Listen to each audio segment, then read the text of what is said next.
You guys are gonna have to excuse my outfit for the day. I'm currently on vacation, and I just came straight from the beach. That's not gonna stop me from keeping my upload schedule, and I thought, what better video than, when I'm on vacation, let's make a little helpful video, lighthearted video about me helping you guys land tricks. Now, I'm not the best BMX rider in the world. I'm not professional. I'm not sponsored, but every single video that you guys sent me, I could do, first try, which is beneficial because I can obviously give you guys the best possible tips. Kind of, I don't know. It's just, I thought this might be kind of a fun video. I made a couple in the past, but you guys seem to really like it, and I don't know, just help you guys land tricks. I've never seen a series like this before where fans send in their tricks and someone helps them, at least in BMX. Kind of adding on to that, I do have this service that I've had for a couple months now, and you guys seem to really like it, but I very rarely promote it, even though, I don't know, it seems like the most beneficial thing about this channel. I have one-on-one kind of coaching, training, whatever. Basically, you get my phone number, and you can send me videos of you trying tricks. You can ask me questions on YouTube, on business, on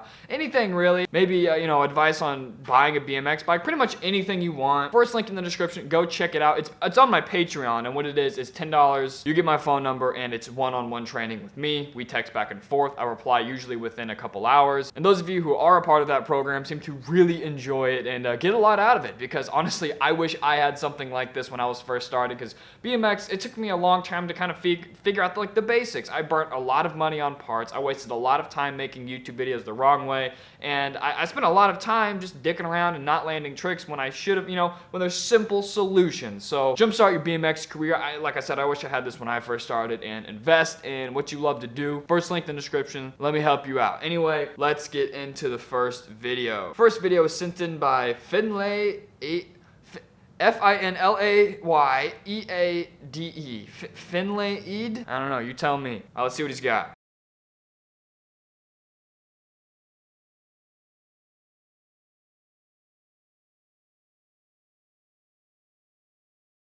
Okay, so I can't quite tell if you're trying to do a tail whip, a 180 tail whip, or a tail whip to tire tap, but I think you're turning 90 degrees. So I'm gonna assume that you wanna do a tail whip to tire tap. Basically, these tricks are really weird. If you can tail whip, I'm not gonna tell you to tail whip because it looks like you're pretty much there and you're trying to do the tap. But when you do it, you have to get a little bit extra height. So it looks like you're going about normal height. Go maybe an extra 6 inches off the ground, because the reason you want to do that is once you do an actual tire tap, you're going to be leaning in the quarter, right? You don't want to tail whip, lean, and fall over because you're falling over the other way. You want to be leaning in the quarter just like a regular tire tap. Keep your weight in there. And so the tail whip will kind of come a little bit easier because you're doing a little bit of a spin. So I don't know if you've ever done a 180 tail whip, but when you 180 tail whip, you're kind of kicking with your spin, and it makes it way easier to get around. So go a little bit higher, and the reason I want you to do that is because when you're spinning and you're going to be leaning back and you're going a little higher, you need some time to catch in the air to really kind of land and be able to either lean forward, pull back, apply some pedal pressure. Basically, the extra 6 inches or however high you want to go is going to give you some wiggle room for when you land, your back wheel touches, and you're going to have caught it, you're going to be in control, you're going to land, and you're going to be able to adjust. And like I said, you're going to want to go out 90 degrees, whip, catch, land, adjust, but you want to be leaning in this whole time. So that way, even if you do kind of like lean forward, lean back a little bit, you can just fall into the quarter, do a little hop into the quarter. So go a little bit higher and make sure you keep your right shoulder or left shoulder, basically lean into the quarter. That's the key to whip taps. It's a really fun trick, and I don't think you don't have brakes on right now, and I've personally never done it with brakes. I've always 90, whip, catch, adjust, crank that son of a bitch with the pedal pressure, and hop back in. That's always what I've done. Next clip we've got sent in by Byron Halfmeister. That's weird, dude.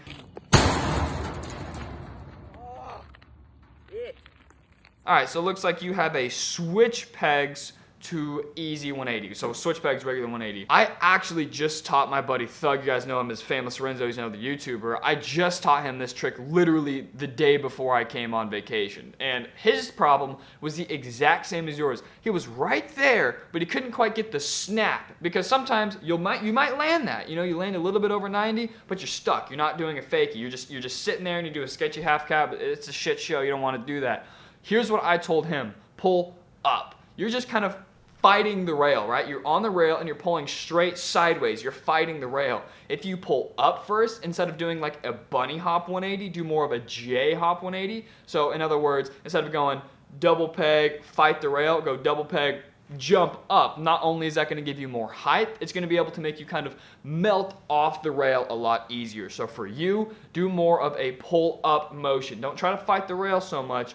When I first learned it, I literally was like, I was on the rail and I didn't go like that. I literally went up and then like, I basically still to this day, I almost fakie manual out of every single grind trick because it's so much easier to pull up and melt off the rail instead of trying to fight the whole damn thing. That I think that'll help you within your first attempt. Next one is sent in by Gerald High.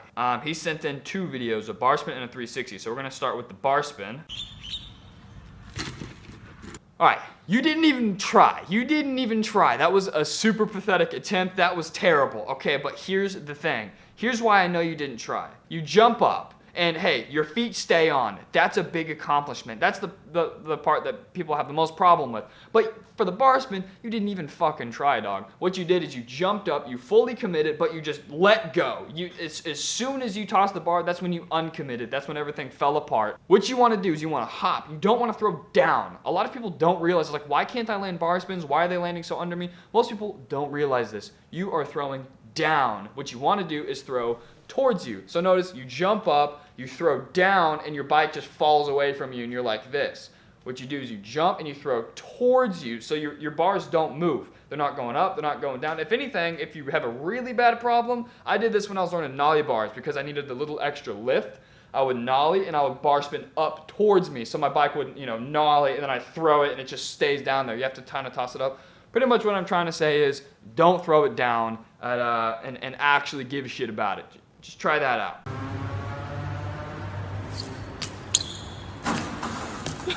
So he's also got a 360, and so what you're doing is you've got everything right. You've got the carve, but whenever you're doing the 360, you're on your bike and you're carving. You're carving so fucking hard.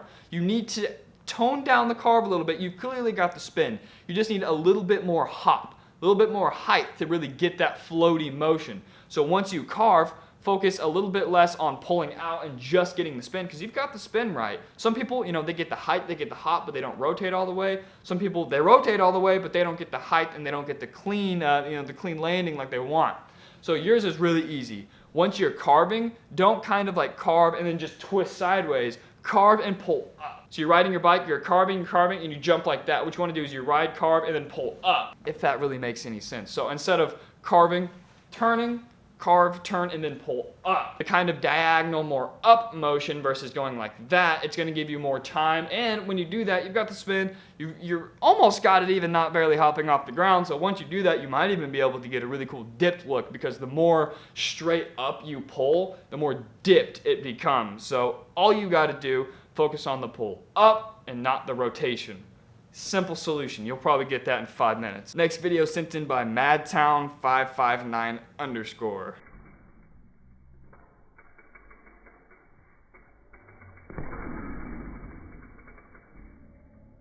The slowest hop bar spin I have ever seen. Okay, that was beautiful. Notice how even when he landed, he's fully committed, his feet are on the pedals, he's not fucking around. He wants to land a bar spin. That's why he DM'd me this video, because he wants to land it and he wants to improve. So here's the thing. He went up, he threw it. Same thing, he threw down. Notice how his bike landed first. When I hop bar spin, or anybody who actually knows what they're doing does a hop bar spin, they jump, they toss, they catch well before they hit the ground, even when they're doing a hop. This guy, halfway through the bar spin, it hit the ground, but he's still fully trying to bust it through. He's really trying to salvage it and land it. All you gotta do is don't throw down. That's all he did. Very easy. You'll get this first try. Swear to God, as long as you really force yourself to not throw down like you did and deal with it on the ground, but you toss it towards you, and then you're gonna float down. Your bike, so here's what you're doing. You're hopping and you're bar spinning. You wanna hop, bar spin, and then go down. It sounds really simple, and that's because it really is. People just don't know. That's nothing wrong with that. I didn't know for a long time. In fact, I was really, really good at bar spins for a year, but my switch bar spins were awful. They were the worst I've ever seen in the BMX industry. They were terrible. And I looked at a video and I was like, God damn it, I'm throwing down. And then ever since then, they're just robotic. I can do regular bar spins as easy as I can do switch, vice versa. Just don't throw down. Next one is sent in by RUAS. Ross? Ross? Fuck, fine now, dude. Oh. All right, so you've got a really good attempt at a hop whip here. I'm actually pretty impressed because the caption says, or his message to me says, he doesn't know how to tail whip, and he's never done one fly out basically. So this is his first. This is going to be his first whip, and it's hop, which is tough. If you can hop whip, you can whip off of anything. A hop whip is the hardest tail whip, unless obviously you're going up a curb or something like that. But in terms of doing a hop whip versus a tail whip down a 10 set, the 10 set I would take any day of the week. It's so much easier to get it around. Now, it's scarier, sure, but in terms of difficulty, it's not that hard. So it looks like when you're doing it, you're getting the rotation with your arms and you're committing with your top half, but your bottom half, you've got to stick that front foot out. You want to catch it kind of near 270 and bring it all the way in. And your feet are just kind of, dingle-dangling, dicking around down there. You've got to stick that foot out and you've got to really catch. Because when you hop whip, it's okay to let the bike land first, but you at least want to have one foot on so it's controlled and you're on the damn bike. Here's what I got to say for you. You're doing everything right. Keep it lower and stick that foot out. When you keep it low, it's going to be right at the perfect position, and when your foot's out, I swear to God, dropping it low, sticking that foot out, it's going to come right there. You might even get it very first try. Low, stick that foot out, it's going to come right to you, and you're going to be like, I'm a fucking idiot. Next video sent in by Ugnias. Oh, that's just gross. He wants to learn how to crooked grind, and okay, so this is pretty easy. Crooked grinds are weird, and I struggled with them for a very long time, and I had the same problem. My front wheel would fall off. So I watched myself do a video of it, and I was like, what the fuck is going on? I did the crook, just like you, my front peg slipped off. I was like, okay, well, source of the problem. Front wheel slipping off. What do I gotta do to fix it? Keep my front wheel from slipping off. How do I do that? Looks like it's sliding off. So here's the rail, here's my peg, and it's just kind of sliding off like that. What you want to do is you don't want your peg to hit it at an angle, right? So you want it to hit straight on. So what I like to do is I kind of like to lean into it a little bit. So this is my front peg, here's the rail. I like to kind of lean in so my peg hits it at an angle. You're locked in, and the key is your front wheel's slipping off. You got to turn your bars and make sure your front wheel is completely parallel with the rail. Otherwise, your wheel's going to turn and you're just going to fall off. So rail, here's you're coming on, you're gonna crook like this, your bike's gonna be sideways, front peg, back peg, but this front wheel up here, it needs to be completely parallel, otherwise it's just gonna fight it and you're gonna fall off, you're gonna break your sprocket, you're gonna break your chain, it's a shit show, and it's an easy way to go OTB when you're hauling dick, doing a crooked grind, you hit that sprocket and you just go straight over the bars and fall. All you gotta do, give it a little lean. Some people lean one way, some people lean the other. It's just whatever way you're comfortable. But the most important part for you is to keep that front tire parallel. Otherwise, it's gonna fall off every single time. Last one is sent in by Caleb Person.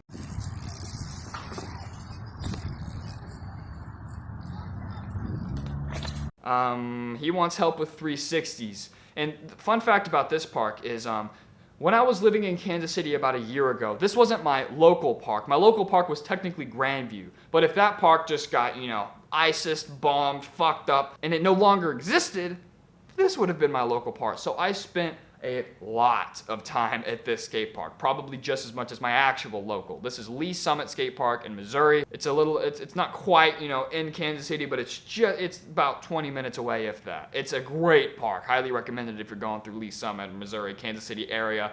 It's a great park. All right, this one's easy. Notice how turning your head, boom, you stop right there. And notice that's the second you stop rotating. All I gotta say for you, keep that head turned. This is what you gotta do. You gotta pull up that sumbitch, you gotta look, and this is where you give up and you drop. You gotta keep looking, and you gotta keep going around. I'll do it again. Hop, 360. Look. Stare at your landing until you wind around and land.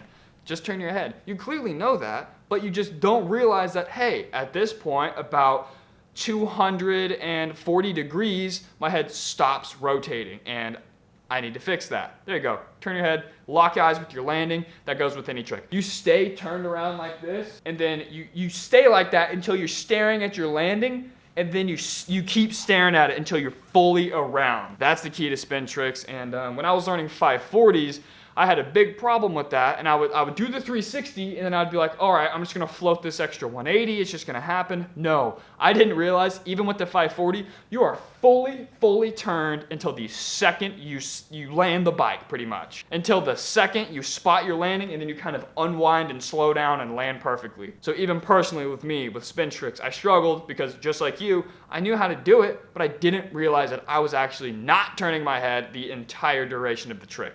That's all you got to do. Anyway, guys, like I said, if you want some one-on-one training, because I don't really make these series that often, I'll probably make one a couple months from now, but if you want some one-on-one help from me, hit the first link in the description, sign up for it, really appreciate it. Let me help you, and by helping you, it's helping me to keep this thing on the road and come up with more kind of exciting, innovating new programs for you guys in videos like this. So anyway, I'm sure you got sick of seeing my tits. The least I could have done was button this hoe up, but whatever. I'm about to go, eat a sandwich, grab a claw, and go back to the beach, guys. Thank you so much, and pick up some merch while you're at it. Peace, guys. Fun fact, I'm in Panama City, a major hotspot. Number 1 is California for the virus. Number 2 is Florida. So if you're watching this a week after I upload this, I wouldn't try to make out with me or nothing weird like that. I probably got the virus. I'm at a big hotspot right now. Panama's getting hit like a mother. Pick up some merch.